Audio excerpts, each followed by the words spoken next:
안녕하세요, 여러분. 오늘 하루도 평안하고 좋은 하루 보내셨죠? 우리가 지금 십계명에 대해서 이렇게 살펴보고 있는데요. 십계명에 대해서 살펴보니까 하나님의 사랑을 더 많이 느끼실 수 있겠죠?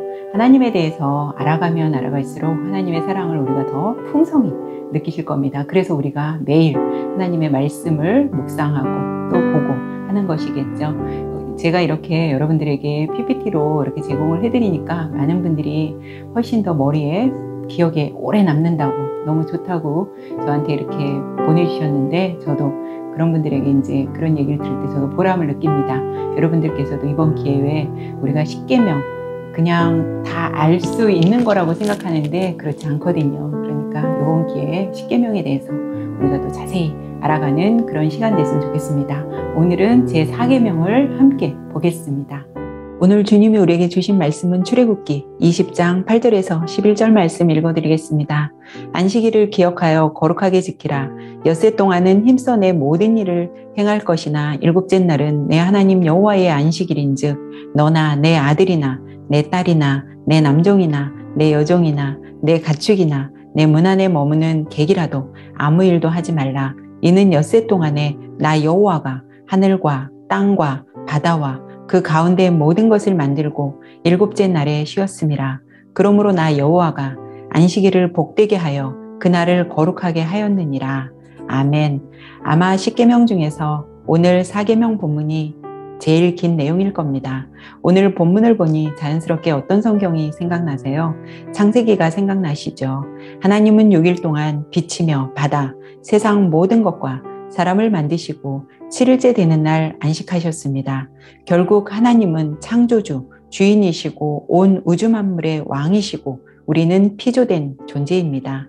그러나 하나님이 6일 동안 더 이상 손댈 필요 없이 완벽하게 만드신 세상에 죄가 들어왔습니다. 그러다 보니 완벽했던 세상이 무너지기 시작하고 하나님과의 관계 또한 끊어졌겠죠. 그럼 이제 어떻게 해야 할까요? 하나님과의 관계가 끊어진 채로 아무 희망 없이 살아야 될까요? 그렇지 않습니다. 하나님은 타락한 인간들을 구속하시기 위해 이 땅에 예수 그리스도를 보내셨습니다. 예수님을 통해 우리는 하나님과의 관계를 다시 회복할 수 있는 겁니다. 끊어졌던 관계가 다시 회복되는 것을 평강이라고도 합니다. 부활하신 예수님이 제자들에게 나타나시며 제일 먼저 하신 말씀이 너희에게 평강이 있을지어다 라고 말씀하셨습니다. 이 말씀이 바로 하나님과의 관계를 회복하라고 주신 말씀입니다. 일곱째 날은 내 하나님 여호와의 안식일인즉 이라고 말씀하신 것을 보니 안식일의 주체가 여호와 하나님입니다. 이 말씀은 6일 동안 바쁘게 힘들게 일하며 사느라 하나님을 기억하지 못했더라도 이날만큼은 온전히 하나님을 좀 봐달라는 뜻입니다. 온 마음과 정성과 뜻을 다해 하나님께만 집중하라는 말씀입니다. 주일에 모든 것을 내려놓고 오직 하나님께만 초점을 맞춘다는 것은 그분이 내 삶을 전적으로 책임지신다는 고백이기도 합니다. 유대인들은 지금도 안식일을 철저히 지킵니다. 랍비들이 안식일에 하지 말아야 될 것을 무려 39가지나 만들어 놓았다고 합니다. 예를 들면 요리하지 말 것, 불 켜지 말 것, 시나 작곡하지 말 것, 악기 다루지 말 것, 엘리베이터 버튼도 누르면 안 된다고 합니다. 유대인들에게 안식일은 금요일 해가 떨어질 무렵부터 해서 토요일 해질 무렵까지입니다. 하루 24시간 동안 아무것도 할 수 없으니 금요일 오전이 매우 바쁘다고 합니다. 가스불도 켜면 안 되기 때문에 미리 하루 먹을 음식도 만들어 놓고 집안도 깨끗이 치우고 몸도 정갈하게 하고 집안 곳곳마다 촛불도 켜두고 합니다. 그럼 안식일이 시작되면 이들은 무엇을 할까요? 아무것도 하지 않고 그냥 쉽니다. 그렇다고 누워서 손 하나 까딱하지 않는다는 것이 아니라 촛불을 켜둔 고요한 장소에서 지나온 날들을 돌아보고 온통 하나님께 집중하며 하나님이 주실 은혜를 기대하며 기도하고 묵상한다고 합니다. 휴식, 쉼을 영어로 레크레이션이라고 합니다. 이것은 재창조를 의미합니다. 쉼은 보다 발전적이고 생산적이며 창조적인 일을 하기 위한 준비 과정입니다. 유대인들이 많은 규정을 정해놓고 지키는 것을 보면서 우리가 때론 인상을 쓰기도 하지만 그 정신은 배울 필요가 있다고 생각됩니다. 초대교회 당시에는 기독교가 없었고 전부 유대교였습니다. 유대교 신자들은 예수님을 받아들이지 않았고 기독교를 믿는 사람들을 어떻게 했나요? 때리고 핍박하고 감옥에 가뒀습니다. 이 일을 아주 잘한 사람이 있죠. 부활하신 주님을 만나기 전 사도 바울이 그랬습니다. 그러다 보니 기독교와 유대교가 함께 할 수 없었겠죠. 자동적으로 분리되기 시작합니다. 그리고 안식일에 유대교와 기독교가 같이 예배를 드리다 보니 혼란스럽기도 했겠죠. 어쨌든 더 이상 안식일에 대한 의미가 없으니 기독교인들은 주님이 부활하신 날을 주님의 날로 정해 이날 예배를 드립니다.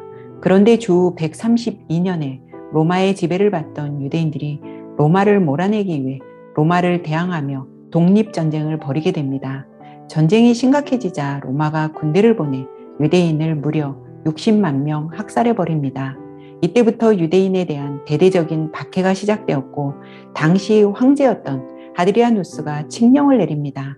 유대인들에게 없어서는 안 되는 중요한 문제인 할례와 안식일을 준수하지 못하게 합니다. 그때 기독교인들이 자신들은 안식일을 지키는 것이 아니라 주의 날, 그리스도가 부활한 날을 거룩한 날로 지킨다라고 했습니다. 주의 날, 주일이라는 이 단어가 제국에 위협이 되지 않았는데 그 이유는 주일, 즉 일요일이 영어로 썬데이였기 때문입니다. 선은 태양입니다. 당시 로마인이 섬기는 신이 태양신이었기 때문에 로마인들은 그리스도인들이 지키는 주일을 태양신을 섬기는 날이라고 생각해서 그리스도인들에게 위협을 가하지 않았고 주일을 지키는 것을 금기하지 않았다고 합니다. 안식일을 거룩하게 지켜야 하는 이유는 첫째, 천지 만물의 주인이 하나님임을 고백하는 것이고 둘째, 오실 예수 그리스도를 바라보고 믿음으로써 구원을 얻기 때문입니다. 6일 동안 세상적으로 막 살다가도 안식일이 돌아오면 어쨌거나 우리도 생각이라는 것을 하고 삽니다. 지난날 내가 무엇을 잘못하며 살았고 어떤 죄를 지었고 앞으로 그렇게 살면 안 되겠다 이런 생각을 하며 삽니다. 그래서 안식일은 중요한 것입니다. 매주 하나님을 생각하게 하고 우리의 삶을 재정비하도록 하는 것이죠. 그런데 안식일마다 기억하며 기다린 오실 예수 그리스도가 2000년 전 이 땅에 오셨습니다. 실체가 나타나신 겁니다. 그럼 더 이상 안식일을 지킬 필요가 없는 것이죠. 맞습니다. 실체가 이 땅에 오심으로 안식일은 폐지가 된 것이 아니라 완성이 된 것입니다. 그래서 우리는 주일을 지킵니다. 주일은 언제일까요? 예수님은 우리를 대표해서 대신해서 십자가를 지셨고 장사되어 3일 만에 부활하셨습니다. 금요일에 죽으시고 토요일에 안식하시고 안식 후 첫날, 즉 일요일 우리가 지키는 주일에 부활하셨기 때문에 우리가 주일을 지키는 것입니다. 그래서 우리가 지키는 매 주일을 작은 부활절이라고도 합니다. 일요일은 주말이 아니라 그 주간이 시작되는 첫날입니다. 히브리 사람들에게 첫 것은 매우 중요한 의미가 있습니다. 첫 것은 나머지 모든 것을 대표합니다. 주일은 잠시 쉬는 것이 아니라 시간을 온전히 내는 것입니다. 주일 성수란 말은 구별하여 지킨다는 말입니다. 앞서 말씀드린 대로 주일은 예수님의 부활하신 날을 기념하기 위해 우리가 지키고 있다고 말씀드렸습니다. 그래서 우리가 이미 구원은 받았지만 아직 완성은 아니라고 했습니다. 왜 그럴까요? 주님의 재림, 즉 주님이 다시 오셔야만 완성이 됩니다. 그럼 언제 다시 오실까요? 세상 끝나는 날에 다시 오십니다. 그래서 우리는 이미와 아직 사이에 살고 있습니다. 구약의 안식일이 처음 오시는 예수님을 기다린 날이었다면 우리가 지금 지키는 주일은 다시 오실 예수 그리스도를 기다리며 지키는 날입니다. 6일 동안 세상에 묻혀 살았어도 이날만큼은 모든 걸 다 내려놓고 오실 그분을 기억하고 또 기억하라고 우리가 주일을 지키는 것입니다. 그리스도인들은 주님의 날을 줄여 주일이라고 말하고 안식일 계명의 준수를 주일 성수라고 말합니다. 따라서 오늘날 기독교에서 말하는 주일의 개념은 구약의 안식일의 의미가 가감되는 것이 아닌 안식일 의미에 부활하신 예수님을 찬양한다는 의미가 더해져서 주님의 날로 확장된 것이라고 생각해 볼 수 있습니다. 하나님은 매 6일 다음 7일째 되는 날 안식일을 주셨습니다. 뿐만 아니라 첫 해부터 6년간 땅을 경작하고 7년째는 온전히 땅을 쉬게 하시며 안식년도 주셨습니다. 7년째는 땅을 경작하지 못합니다. 그런데 이때 스스로 자라는 곡식과 열매는 그 당시 가난한 사람들과 고아, 과부, 나그네를 위한 것입니다. 하나님의 놀라운 배려입니다. 안식일에 주인만 쉬는 것이 아닌 남종이든 객이든 심지어 가축까지도 쉬게 하셨습니다. 그리고 안식년 7년이 7번 되풀이 되면 49년이 됩니다. 그 다음 해인 50년이 되는 해를 희년이라고 합니다. 희년에는 종이나 노예에서 해방되고 잃었던 땅도 다시 되돌려받고 빚도 탕감받아 누구나가 최소한의 생활을 보장받을 수 있는 거룩하고 그야말로 은혜의 해입니다. 결국 하나님은 누구나가 공평하게 살기를 원하시기 때문에 이런 제도를 주신 것입니다. 여러분은 잘 쉬세요? 안식을 잘 하시나요? 혹시 잠시라도 쉬면 남보다 뒤처질까봐, 더 높이 올라가지 못할까봐, 더 많은 돈을 벌지 못할까봐 염려와 걱정, 근심에 쌓여 제대로 쉬어보지도 못하는 삶을 살고 계시지는 않나요?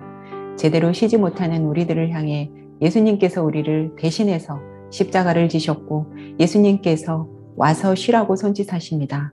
수고하고 무거운 짐진 자들아 다 내게로 오라. 내가 너희를 쉬게 하리라. 오늘 밤 나는 주님이 주시는 평안한 안식 속에서 잘 쉬며 사는지 묵상하고 주무셨으면 좋겠습니다. 오늘도 수고 많이 하셨고 좋은 밤, 편안한 밤 되세요. 우리는 내일 뵙겠습니다.